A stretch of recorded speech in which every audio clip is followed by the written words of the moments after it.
യേശുക്രിസ്തുവിൽ ബഹുമാനരായ സഹോദരി സഹോദരന്മാരെ, നിങ്ങൾക്കെല്ലാവർക്കും ക്രിസ്തുയേശുവിൽ എൻ്റെ സ്നേഹ വന്ദനങ്ങളെ ഞാൻ അറിയിക്കുന്നു.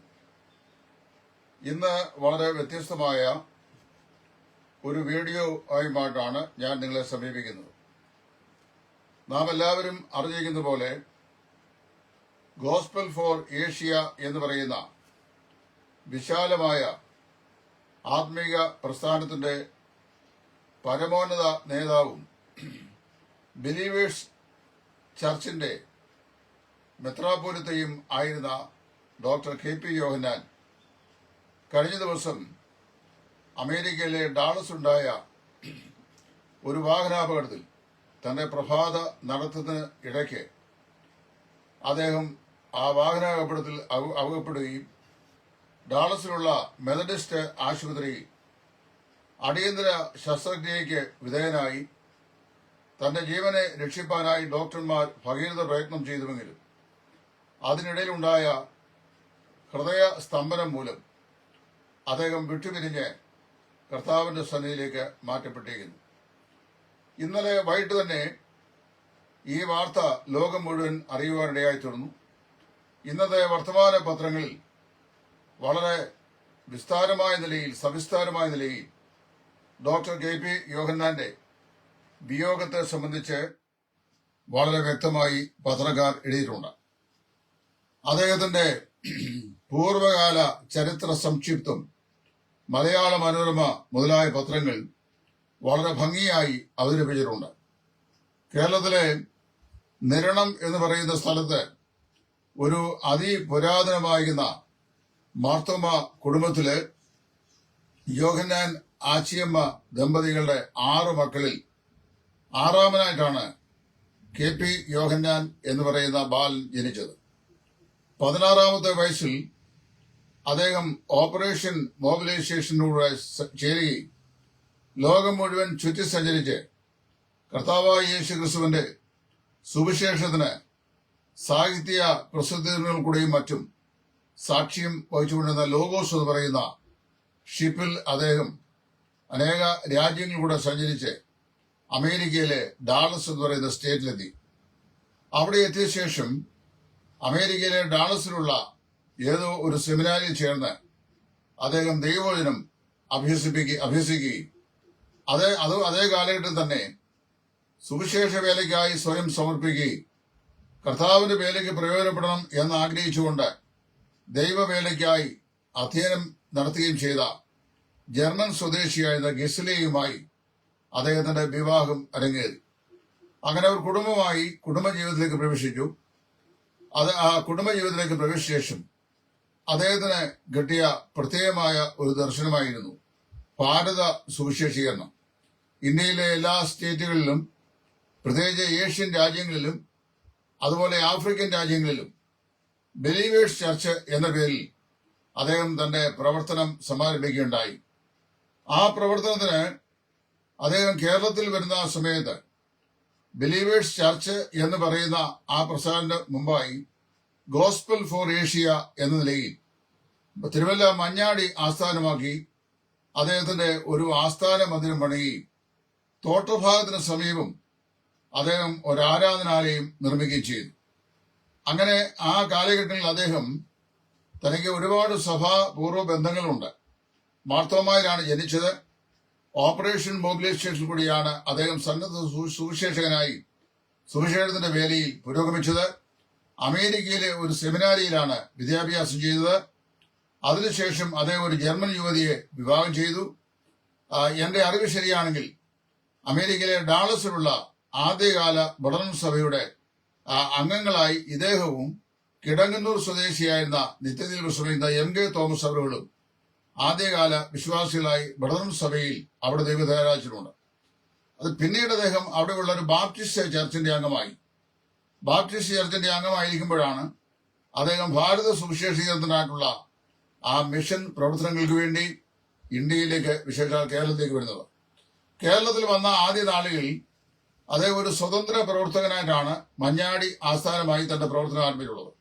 ഇന്ന് ഞാൻ ഓർക്കുന്നു, ആ നാളുകളിൽ വാച്ച് നൈറ്റ് എന്ന പേരിൽ അദ്ദേഹം രാത്രി തോറും ചില ഉപവാസ പ്രാർത്ഥനാ യജ്ഞങ്ങൾ അനേക സഭകളുള്ള വിശ്വാസികളെ പ്രവർത്തകരെ സംഘടിപ്പിച്ച് അവിടെ രാത്രികാലങ്ങളിൽ ഭാരത സുവിശേഷീകരണത്തിനായി ഒരുക്കപ്പെടുന്നതിനും ശുശ്രൂഷയുടെ അഭിവൃദ്ധിക്കും വേണ്ടി പ്രാർത്ഥനാ യജ്ഞങ്ങൾ സംഘടിപ്പിച്ചിരുന്നു.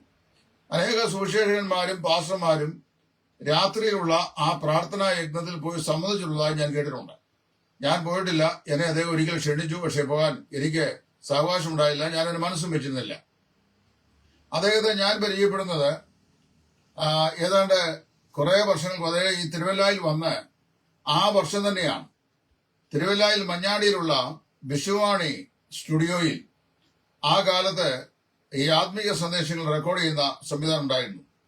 വിശ്വവാണി റേഡിയോയ്ക്ക് വേണ്ടി ഞായറാഴ്ചത്തെ ആരാധന ചിന്തകൾ എന്നുള്ള ശീർഷകത്തിൽ ചില ആഴ്ചകളിലേക്കുള്ള മെസ്സേജുകൾ റെക്കോർഡ് ചെയ്യുവാൻ അതിന്റെ ചുമതലപ്പെട്ട ആളുകൾ എന്നോട് ആവശ്യപ്പെട്ടിരുന്നു.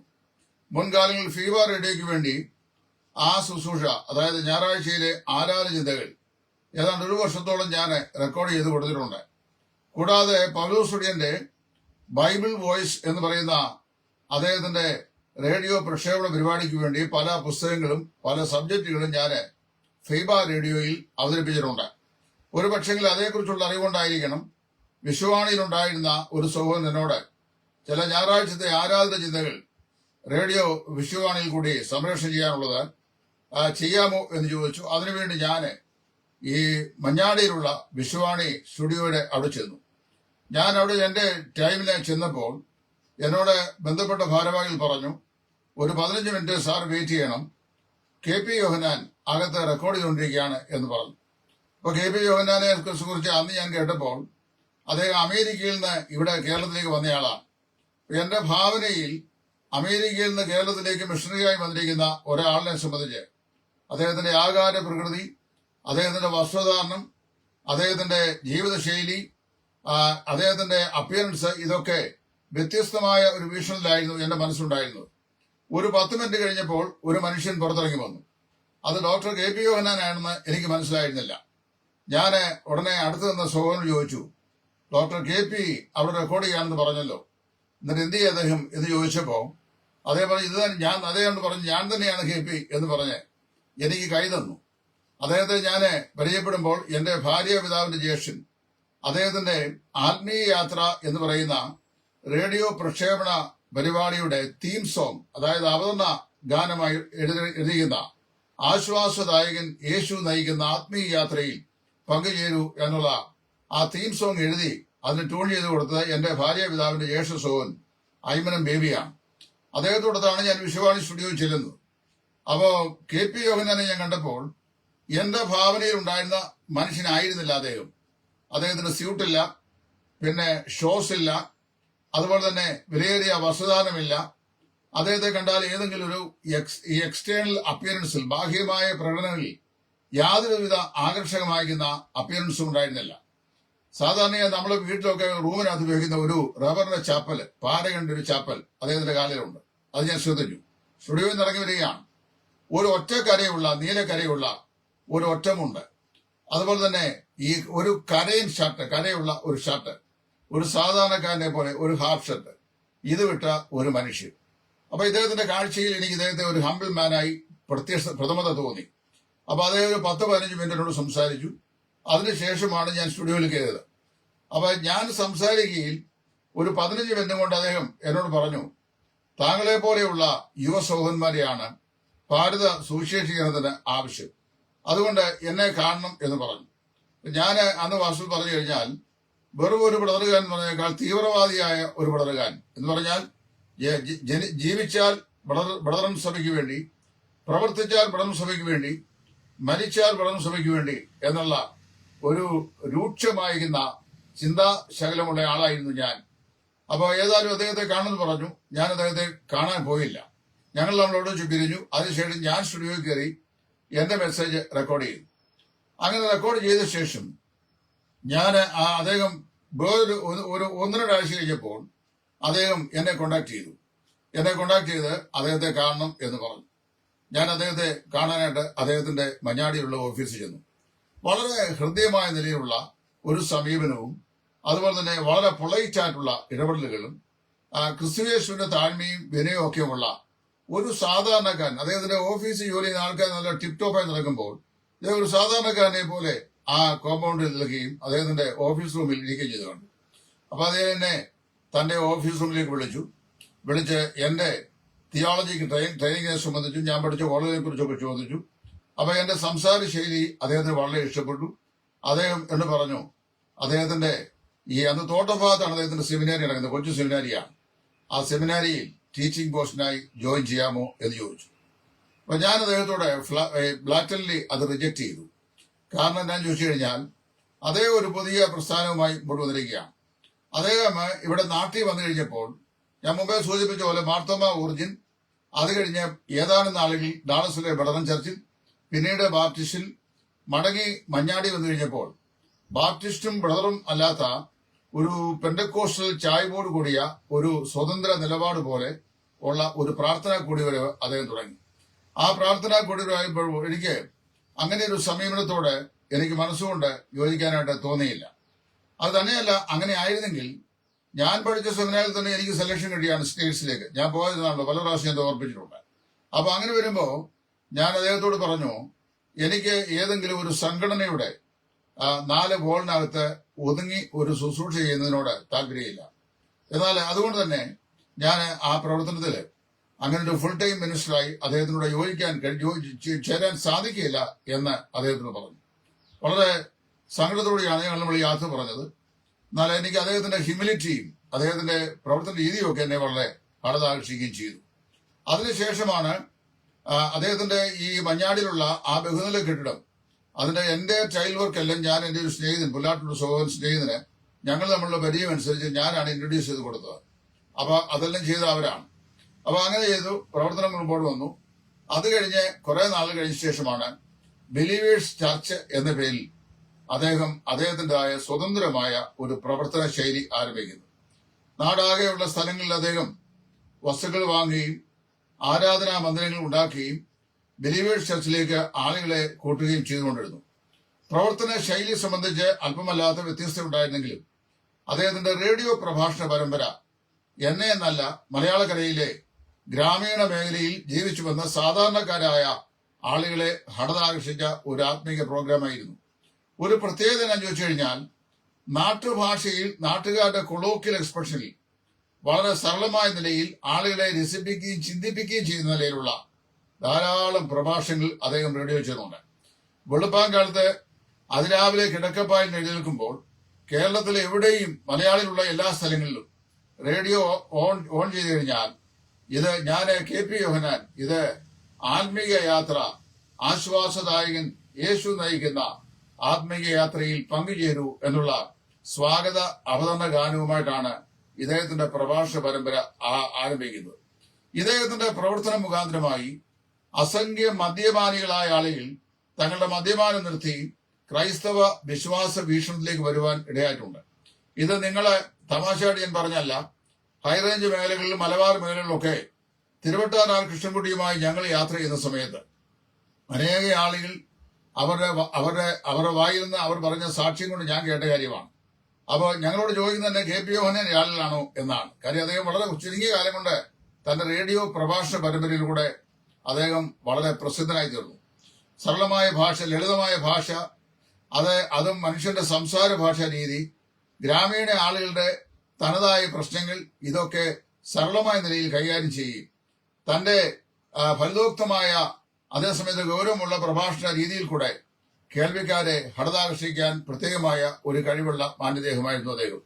ആ റേഡിയോ പ്രഭാഷണ പരമ്പര ഏറിയ കാലങ്ങൾ മുമ്പോട്ട് പോകൊണ്ടിരുന്നു. ലക്ഷക്കണക്കിന് ആളുകൾ സുവിശേഷം കേട്ട് വിശ്വസിക്കുകയായി തീർന്നു. നമ്മുടെ ഒരു സഭാ സുവിശേഷകനായിരിക്കുന്ന ദേവദാസൻ ഇന്ന് രാവിലെ അദ്ദേഹത്തെക്കുറിച്ച് ഞാനിട്ട ഒരു ചെറിയ കുറിപ്പിൽ, അദ്ദേഹത്തിന്റെ നിര്യാണത്തെ സംബന്ധിച്ച കുറിപ്പിന്റെ അടിവന്ന് എഴുതു. ഇദ്ദേഹത്തിന്റെ റേഡിയോ പ്രഭാഷണ മുഖാന്തരമായി കർത്താവായ യേശുവിനെ രക്ഷിതാവായി സ്വീകരിപ്പാൻ എനിക്കും ഭാഗ്യമുണ്ടായി എന്നെഴുതിയിട്ടുണ്ട്. അങ്ങനെ എത്രയോ ആളുകൾ അത് എഴുതിയിട്ടുണ്ടാവും. ഇദ്ദേഹത്തിന്റെ 100 കണക്കിന് പുസ്തകങ്ങളുണ്ട്. അതിൽ പല പുസ്തകങ്ങൾ മലയാളത്തിൽ നിന്ന് ഇംഗ്ലീഷിലേക്ക് ഞാൻ തർജ്ജമ ചെയ്തിട്ടുണ്ട്. ഞാൻ തർജ്ജമ ചെയ്താൽ എനിക്ക് അത് കൃത്യമായ കൂലി തരുമായിരുന്നു. അതായത് ഒരു പൈസ പോലും കുറയ്ക്കാതെ അത് തരുമായിരുന്നു. ഞാൻ അങ്ങനെയുള്ള പുസ്തകങ്ങളൊക്കെ പലതും അദ്ദേഹത്തിന്റെ ഞാൻ തർജ്ജമ ചെയ്തിട്ടുണ്ട്. തനതായ ഗ്രാമീണ കൊളോക്കിയൽ എക്സ്പ്രഷനിൽ ഉപയോഗിക്കുന്ന പദങ്ങളും പദപ്രയോഗങ്ങളും ഒക്കെ ആയതുകൊണ്ട് സാധാരണക്കാർക്ക് തർജ്ജമ ചെയ്യാൻ പ്രയാസമുള്ളതായിരുന്നു. ഇപ്പൊ വേണേ ചക്ക വേരയിലും കായ്ക്കും എന്നുള്ള പഴഞ്ചൊല്ല് മലയാളി നമ്മൾ സാധാരണ ഇംഗ്ലീഷിൽ necessity is the mother of invention എന്ന് പറയാറുണ്ട്. ഒരു സായിപ്പിനോട് necessity is the mother of invention എന്ന് പറഞ്ഞു കഴിഞ്ഞാൽ സായിപ്പിന് അതെന്താണ്, ആവശ്യ സൃഷ്ടിയുടെ മാതാവ് എന്ന് മനസ്സിലാകും. പക്ഷേ നമ്മുടെ മലയാളത്തിൽ വരുമ്പോൾ വേണമെങ്കിൽ ചക്ക വേരിലും കായ്ക്കും എന്നാണ്. പക്ഷേ നമ്മൾ ആ പ്രസ്താവന, ആ ചൊല്ല്, ആ ഐഡിയോമാറ്റിക് ആയിട്ടുള്ള എക്സ്പ്രഷൻ ഒരു സായിപ്പിനോട് പറഞ്ഞാൽ അദ്ദേഹം മനസ്സിലാക്കുന്നതും ഒരു മലയാളിയോട് പറഞ്ഞാൽ മലയാളി മനസ്സിലാക്കുന്നതും വ്യത്യസ്തമുണ്ട്. അതുപോലെ മുങ്ങിച്ചാകാൻ പോകുന്നവൻ കച്ചിത്തുരുമ്പേലും പിടിക്കും എന്ന് പറയുന്ന പ്രയോഗം. അപ്പൊ അത് വാസ്തവത്തില് സായിപ്പിന് ഈ കച്ചിത്തുരുമ്പോയെ പിടിക്കാൻ പോകുന്നു മുങ്ങിച്ചാകുന്ന കഥ പറഞ്ഞാൽ മനസ്സിലാകില്ല. എന്നാൽ പമ്പയാറിന്റെയും മീനച്ചിലാറിന്റെയും മണിമലയാറിന്റെയും അച്ചൻകോവിലാറിന്റെയും തീരത്ത് താമസിക്കുന്ന നമുക്ക് ഈ ശൈലി പറഞ്ഞാൽ മനസ്സിലാകും. അപ്പൊ ഇങ്ങനെയുള്ള വിഷമം പിടിച്ച കൊളോക്കിയൽ എക്സ്പ്രഷൻസ് ഒക്കെ മലയാളത്തിൽ നിന്ന് ഇംഗ്ലീഷിലേക്ക് പരിഭാഷപ്പെടുത്തുക പ്രയാസമാണ്. ഏതായാലും ഒരു പുസ്തകം എന്നെ ഏൽപ്പിച്ചു, അദ്ദേഹത്തിന് ഇഷ്ടപ്പെട്ടു. പല പുസ്തകങ്ങളും എന്നെ ഏൽപ്പിച്ചു. ആ നാളുകളിൽ എന്റെ കുഞ്ഞുങ്ങളുടെ വളർത്തിക്കൊണ്ട് വിടുന്ന ആവശ്യങ്ങൾക്കും അവരുടെ ആഹാരത്തിനുമൊക്കെ ഒരളവ് വരെ അദ്ദേഹത്തിന്റെ ശുശ്രൂഷയിലൂടെ ഞാൻ ചെയ്ത ഈ വിവർത്തന ശുശ്രൂഷ എനിക്ക് എന്റെ കുടുംബത്തിനും സഹായമായി ഭവിച്ചിട്ടുണ്ട്. എങ്ങനെയായാലും അദ്ദേഹം ആ സ്വതന്ത്രമായിരുന്ന സഭ ഉണ്ടാക്കി. സ്വതന്ത്ര സഭ ഉണ്ടാക്കിയ ശേഷം അദ്ദേഹം ആ സ്വതന്ത്ര സഭയിൽ പാസ്റ്റേഴ്സിനെ ഒക്കെ നിയോഗിച്ചു. ധാരാളം പ്രവർത്തകർ ബൈബിൾ കോളേജിൽ നിന്നൊക്കെ പഠിച്ചു വന്ന ആളുകളൊക്കെ അദ്ദേഹത്തിന്റെ സഭകളിൽ പല സ്ഥലങ്ങളിലുമായി ഞാൻ പഠിപ്പിച്ച വിദ്യാർത്ഥികളൊക്കെ അവിടെ അവരുടെ പാസ്റ്റേഴ്സായിട്ടുണ്ട്. അങ്ങനെ അവരെ പാസ്റ്റർമാരായിട്ടൊക്കെ രംഗത്ത് വന്നു. എല്ലാ സ്ഥലങ്ങളിലും ചർച്ച് ബിൽഡിംഗ്, മനോഹരമായ ബിൽഡിംഗ് ആണ് അദ്ദേഹം പണിതിട്ടുള്ളത്. അതായത് ആധുനികത തോന്നുന്ന, അട്രാക്ഷൻ തോന്നുന്ന അമേരിക്കയിലെ ചാപ്പൽ പോലെയുള്ള നല്ല അട്രാക്റ്റീവ് ആയിട്ടുള്ള ബിൽഡിങ്സുകളാണ് അദ്ദേഹം പണിതിട്ടുള്ളത്. അതൊക്കെ നല്ല കാര്യങ്ങളാണ്. മിക്കവാറും എല്ലാ സഭാബന്ധങ്ങളും ഇമ്മീഡിയറ്റ് റോഡ് ആക്സസ് ഉള്ള സ്ഥലങ്ങളിൽ അദ്ദേഹം പണിയുവാൻ പ്രത്യേകം ശ്രദ്ധിച്ചിട്ടുണ്ട്. അങ്ങനെ അദ്ദേഹത്തിന്റെ പാസ്റ്റേഴ്സിനൊക്കെ ശുശ്രൂഷയായി പാസ്റ്റർമാർ സിവിൽ ഡ്രസ് ആയിരുന്നു, അതായത് കറുത്ത പാൻസും വെള്ള ഷർട്ടുമായിരുന്നു അവർ ഉപയോഗിച്ചു വന്നത്. കുറച്ച് കഴിഞ്ഞപ്പോൾ അതിനൊരു ഒരു ഒരു ഒരു ഒരു ചെറിയ പൗരോഹിത്യ ചായ്വ് അല്ലെങ്കിൽ ഒരു അഭിരുചി കൊടുക്കാം എന്നൊരു ചിന്താഗതി അതിനുണ്ടായി. അങ്ങനെ വന്നപ്പോൾ ആ പാസ്റ്റേഴ്സിനെല്ലാം ഒരു ചെറിയ കുപ്പായം പോലെയുള്ള, നമ്മുടെ മാർത്തോമായിലെയോ യാക്കോബയിലെ അച്ഛന്മാരുടെ അത്രയും നല്ല കുപ്പായമല്ല, വ്യത്യസ്തമായൊരു കുപ്പായം ഒക്കെ ഉണ്ടാക്കി ആ കുപ്പായം സർവീസ് സമയത്ത് ധരിക്കുന്ന ഒരു രീതിയിലേക്ക് വന്നു. എന്റെ ചില സ്റ്റുഡൻസുകളും ആ പാസ്റ്റേഴ്സായിട്ടുണ്ടോ അത് ചെയ്തിട്ടുണ്ട്. അത് കഴിഞ്ഞാണ് അദ്ദേഹം ഏതാണ്ട് ഈ ഈസ്റ്റേൺ ഓർത്തഡോക്സ് ചർച്ചിന്റെ തക്സയോട് സമാനമായ ഒരു നിലയിലേക്ക് അദ്ദേഹം ഒരു മെട്രോപൊളിറ്റൻ എന്ന നിലയിൽ താൻ അഭിഷേകനാകുകയും CSI ചർച്ചിന്റെ ഒരു ബിഷപ്പ് മുഖാന്തരം അദ്ദേഹം കൈവപ്പ് വാങ്ങി അദ്ദേഹം ഒരു ബിഷപ്പായി ഈസ്റ്റേൺ ഈ ബിലീവേഴ്സ് ചർച്ചിന്റെ പ്രഥമ മെത്രാപോലിത്തയായി അഥാനാഷ്യൂസ് യോഹന്നാൻ എന്ന പേരിൽ അദ്ദേഹം രംഗത്ത് വരികയും ചെയ്തു. പിന്നീട് അദ്ദേഹം കൈവച്ച് അനേക ബിഷപ്പുമാരെ ഉണ്ടാക്കി.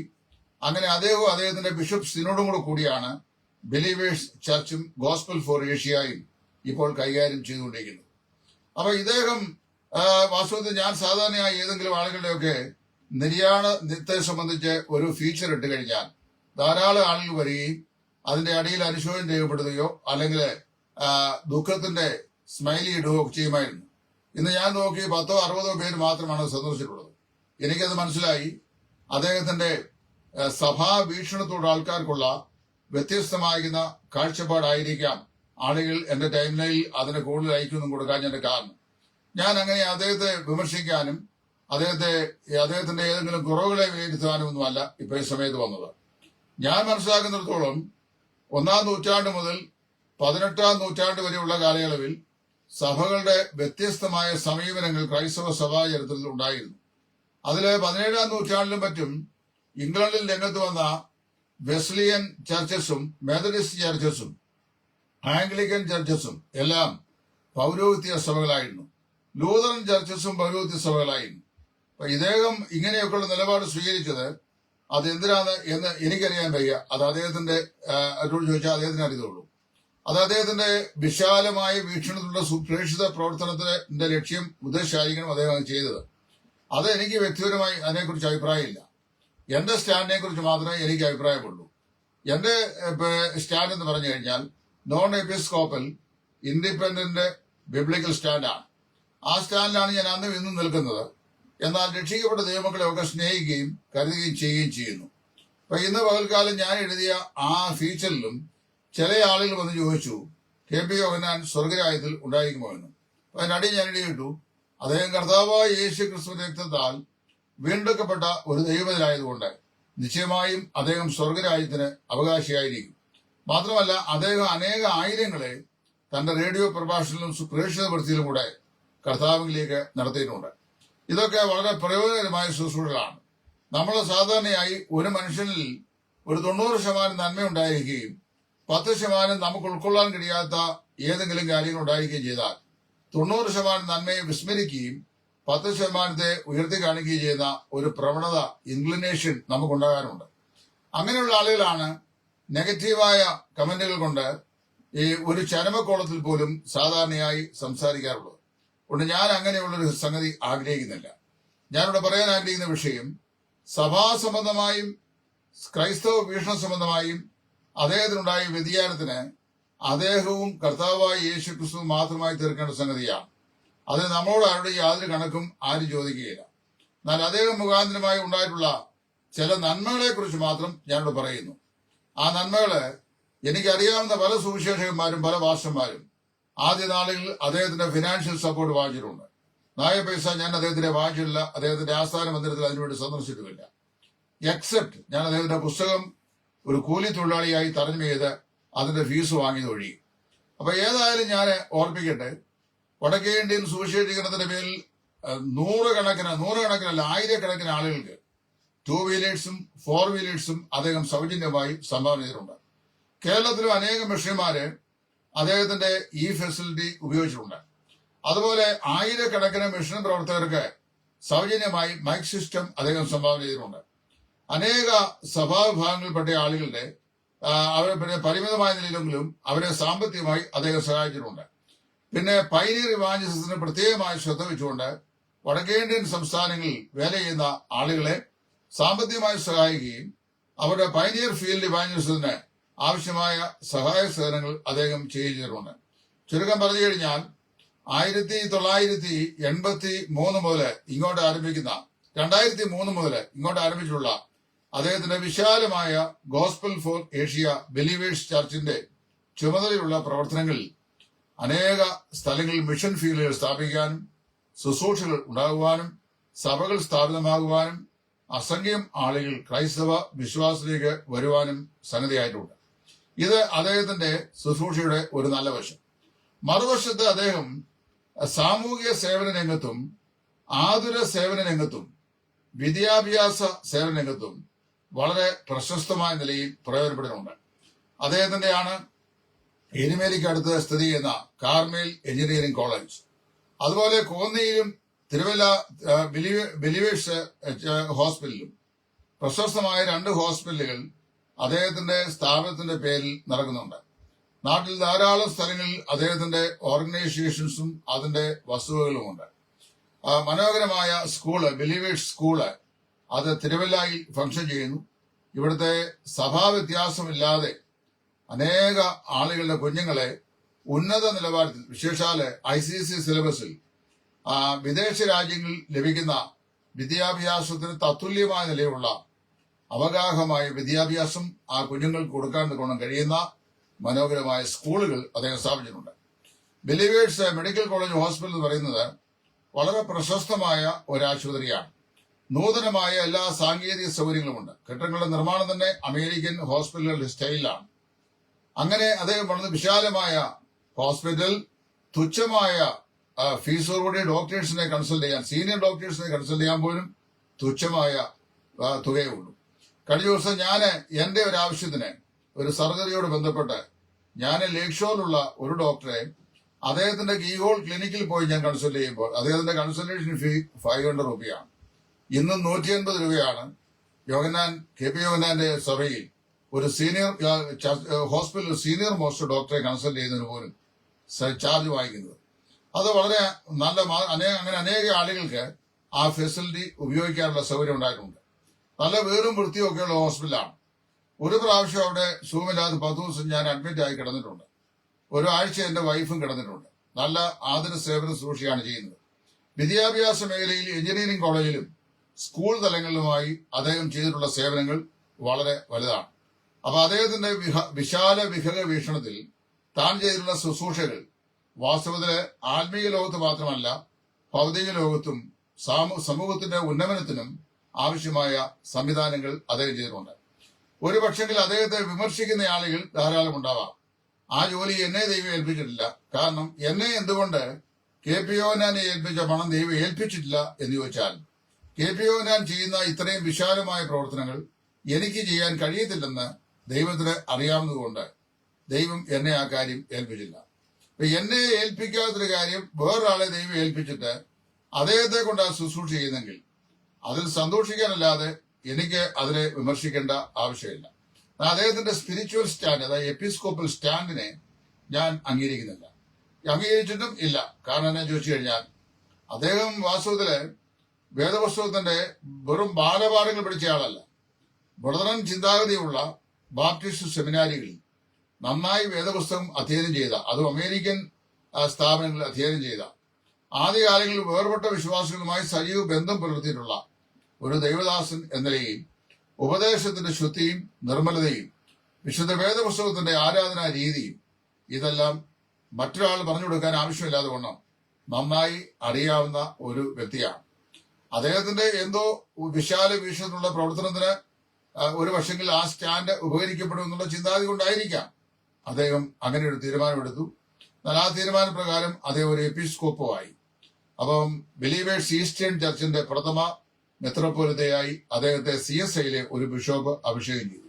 അങ്ങനെ അദ്ദേഹം മെത്രോപൊലിത്തയായി തന്റെ കൈവപ്പോടെ മറ്റുള്ള തിരുമേനിമാരെയും അദ്ദേഹം അപ്പോയിന്റ് ചെയ്തു. അങ്ങനെ അവരൊരു സിനഡായി, ബിലീവേഴ്സ് ചർച്ച് സിനഡായി. ആ സിനഡിന്റെ കീഴിലാണ് ഈ പ്രവർത്തനങ്ങളെല്ലാം നടന്നുകൊണ്ടിരിക്കുന്നത്. ഏതായാലും ഒരു കാര്യം ഞാൻ പറയാം, നിത്യത മാത്രമേ പല കാര്യങ്ങളും നമ്മുടെ മുമ്പാകെ ഉൾപ്പെടുത്തുകയുള്ളൂ. നമ്മളൊക്കെ ആളുകളെ വിലയിരുത്തുകയും ആളുകളെ മനസ്സിലാക്കുകയും ആളുകളെ കുറിച്ച് സംസാരിക്കുകയും അവരെ കുറിച്ച് പലപ്പോഴും വാസ്തവത്തില് നമ്മള് ഈ കമന്റുകൾ പാസ്സാക്കുകയൊക്കെ ചെയ്യുന്നത് ഒന്നുകിൽ ഹിയർസേ ഉണ്ടായിരിക്കാം, കേട്ട് കഴിവുണ്ടായിരിക്കാം. ഇപ്പൊ നമുക്ക് തന്നെ വിരോധമായി ആരെങ്കിലും ഒരാള് എന്തെങ്കിലും ഒന്ന് പറഞ്ഞു കഴിഞ്ഞാൽ അത് എന്താണ് എന്ന് ആ സഹോദരനോട് നേരിട്ട് ചോദിച്ച് ബോധ്യപ്പെടാൻ മനസ്സിലാതെ കേട്ടത് അതുപോലെ വിഴുങ്ങി അങ്ങനെ വിശ്വസിച്ച് അപ്രകാരം അദ്ദേഹത്തോട് ഇടപെടുന്ന ഒരു ജീവിതശൈലിയാണ് നല്ല വിശ്വാസികൾ നമ്മിൽ പല ആൾക്കാർക്കുള്ളത്. അതുപോലെ തന്നെ അങ്ങനെ ചിന്തിക്കുന്ന ആൾക്കാരുണ്ട്. എന്നാല് ഞാൻ അദ്ദേഹത്തെ കുറിച്ച് മനസ്സിലാക്കുമ്പോൾ അദ്ദേഹത്തിന്റെ ഒടുവിലത്തെ നിലപാട് എന്ത് തന്നെയായിരുന്നാലും ഭാരത സുവിശേഷീകരണത്തിലും ഏഷ്യൻ സുവിശേഷീകരണത്തിലും നമുക്കാർക്കും എത്തിപ്പിടിക്കാൻ കഴിയാത്ത മേഖലകളിൽ വിശാലമായി ശുശ്രൂഷയുടെ ചിറക് വിടർത്തിയ ആളാണ് ഇപ്പോൾ നമ്മെ വിട്ട് കടന്നുപോയിരിക്കുന്ന ബിഷപ്പ് KP യോഹന്നാൻ അവരുകൾ. അപ്പൊ അദ്ദേഹം അത്രയും അനേക ആളിൽ അദ്ദേഹം മുഖാന്തരമായി കർത്താവിലേക്ക് നടത്തിയിട്ടപ്പെടുത്തോട്ട ലക്ഷങ്ങൾ സ്വർഗരാജ്യത്തുണ്ടാകും. ഒരുപക്ഷെ ദൈവത്തിന്റെ പദ്ധതി അങ്ങനെ ആയിരിക്കാം. നമ്മൾ ചിന്തിക്കുന്ന, നമ്മൾ നിരൂപിക്കുന്ന ഇടുങ്ങിയ വീക്ഷണത്തിൽ കൂടി ഒരാൾ വന്നെങ്കിൽ മാത്രമേ ആ ആള് ശരിയായ നിലയിൽ സുവിശേഷനാകുള്ളൂ, അല്ലെങ്കിൽ സുവിശേഷം വരെ ചെയ്യുകയുള്ളൂ. അങ്ങനെയുള്ളൊരു സംവിധാനത്തിലൂടെ സുവിശേഷം പറഞ്ഞാൽ മാത്രമേ ഒരാൾക്ക് വീണ്ടും ജന്മം പ്രാപിക്കാൻ കഴിയുള്ളൂ എന്നൊക്കെ ചിന്തിക്കുന്നത് ഇടുങ്ങിയ ചിന്താഗതിയാണ്. ഞാൻ ബില്ലി ഗ്രഹാമിനെ കുറിച്ച് ഞാൻ വായിച്ച് മനസ്സിലാക്കിയിട്ടുള്ളതും കേട്ട് മനസ്സിലാക്കിയിട്ടുള്ളതും, ബില്ലി ഗ്രഹാം അദ്ദേഹത്തിന്റെ ക്രൂസൈഡുകളിൽ പ്രസംഗിക്കുമ്പോൾ ആയിരക്കണക്കിന് ആളുകൾ കർത്താവായ യേശുവിനെ രക്ഷിതാവും കർത്താവുമായി കൈക്കൊള്ളാറുണ്ട്.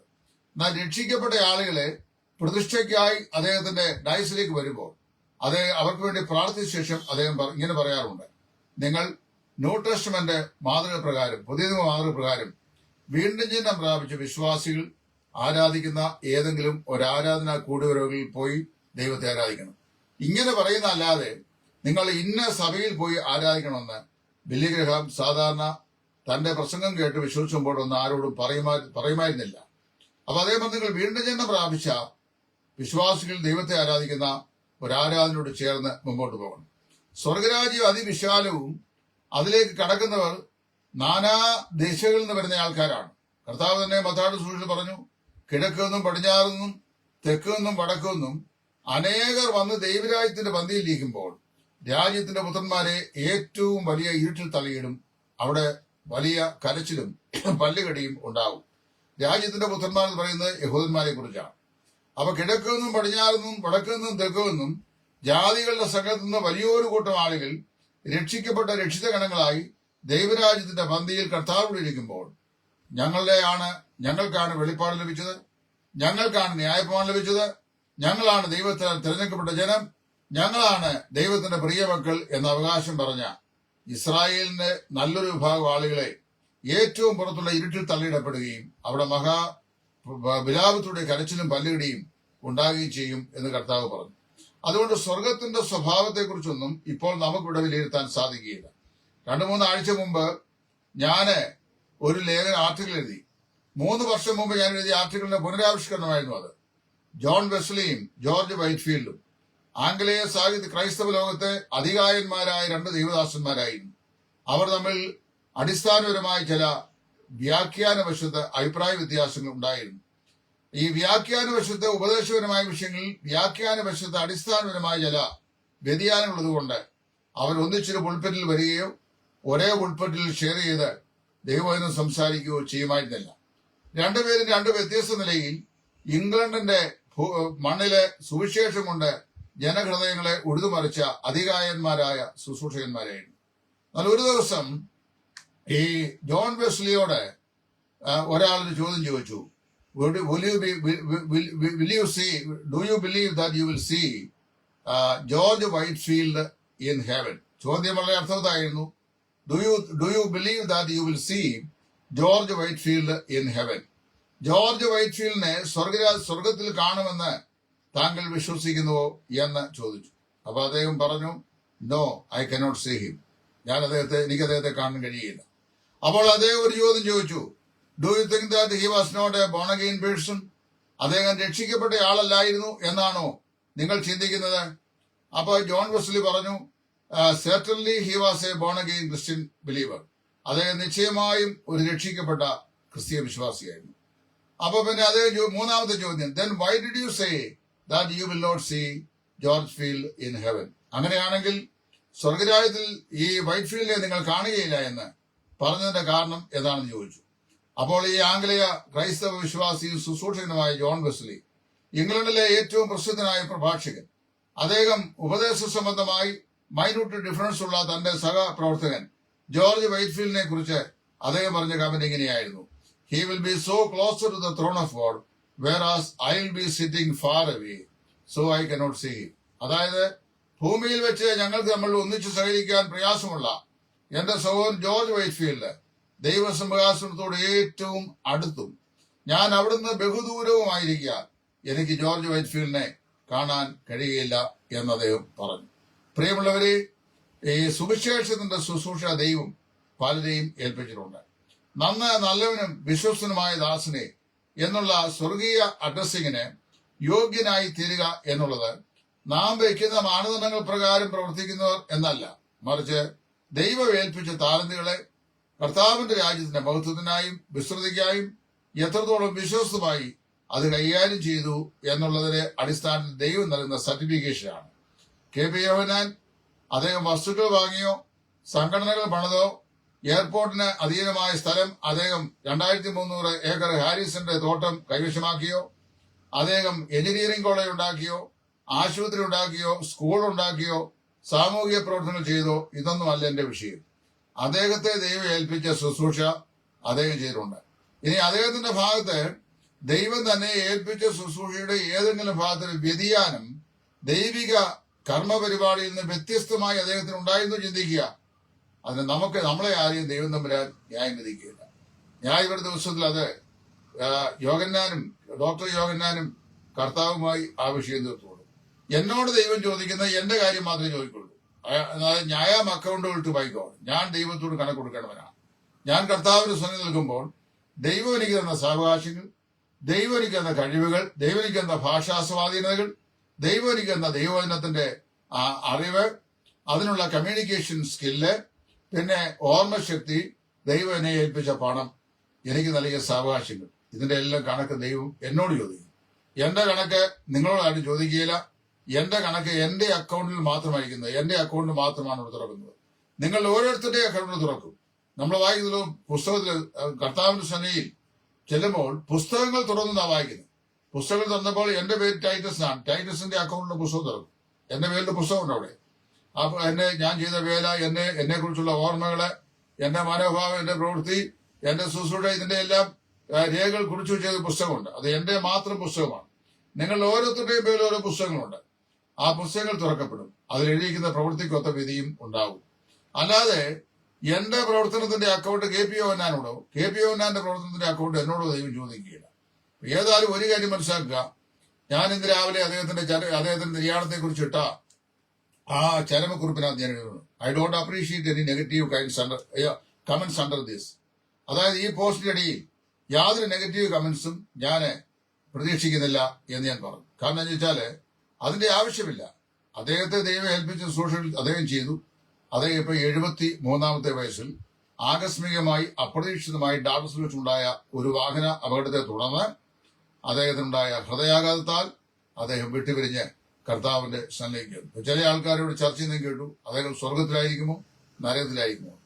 10,000-ങ്ങളെയും ലക്ഷങ്ങളെയും തന്റെ റേഡിയോ പ്രഭാഷണ പരമ്പരയിൽ കൂടെയും സുവിശേഷ ദൗത്യത്തിലൂടെയും സ്വർഗരാജ്യത്തിലേക്ക് ആനയിച്ച ഈ മാന്യദേഹം അദ്ദേഹം നരകത്തിൽ പോകുമെന്ന് പറയാൻ നാണമില്ലേ നിങ്ങൾക്ക് എന്ന് ഞാൻ ചോദിക്കുന്നു. നമ്മൾ സ്വർഗത്തിൽ പോകുമോ എന്നുള്ള വിഷയം ചിന്തിക്കുക.